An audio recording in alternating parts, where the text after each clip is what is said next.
Yours inspired version. So I would say that I only use NIV very little when it really conveys it in a beautiful way. But don't make it your. If you read NIV as your main Bible, go away from NIV. तो मैं ये कहूँगा कि अगर आपकी मुख्य Bible NIV है तो उससे थोड़ा दूर हो जाए. Because it omits lot of scriptures. If you want to grow in Christ, if you want to become a genuine student of the Word of God, you can go to NKJV. or KJV, if you're old school.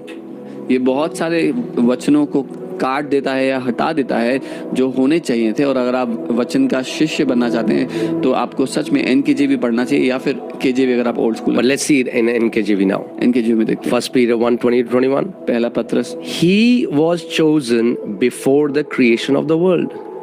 वो जगत की सृष्टि से पहले चुना गया था. Okay. Now this is a new thing we are learning now. ये हमारे लिए एक नई चीज. Who is this he?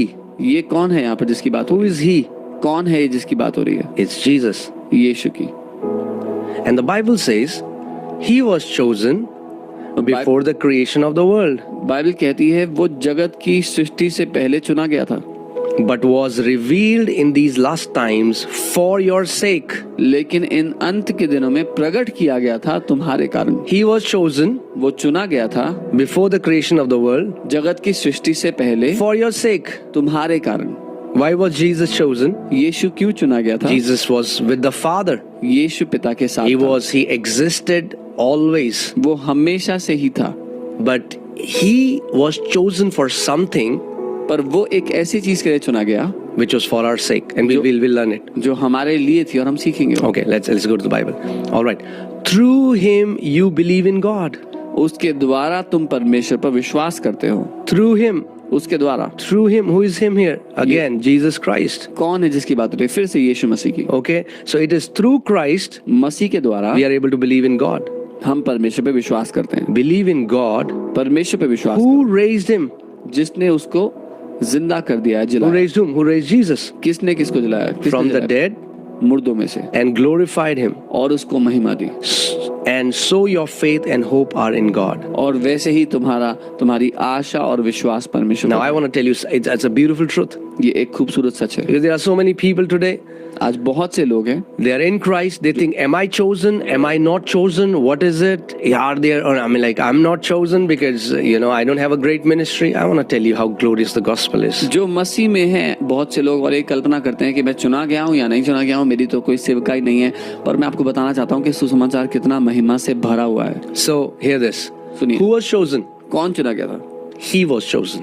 वो चुना गया था. Who was chosen? कौन चुना गया? Jesus was chosen. यीशु चुना गया. Before the creation of the world. सृष्टि, जगत की सृष्टि से पहले.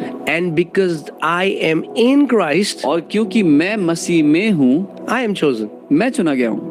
Let's go to another.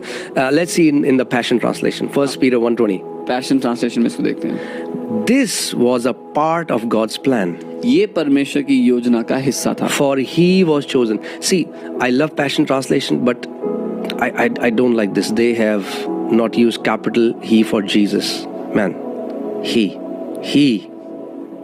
is Almighty God, Jesus. Amen. Okay? He was chosen. This was part of God's plan, for he was chosen and destined for this before the foundation of the earth was laid. वो चुना गया था हमारे कारण और जगत की नींव रखे जाने से इसलिए नियुक्त किया गया था. But he has been made manifest in these last days for you. लेकिन अब वो इन आखिरी दिनों में तुम्हारे लिए प्रकट किया गया है. Think about this. Even though Jesus came 2000 years ago, हालांकि यीशु 2000 साल पहले आए, but he was chosen पर वो चुने गए and destined और इसके लिए नियुक्त किए गए for us हमारे लिए before the creation. जगत की सृष्टि से. But he was made manifest in these last days. पर वो इन अंत के दिनों में प्रकट किए गए. Amen. There are so many people who say stupid things like, oh, your religion is 2000 years old.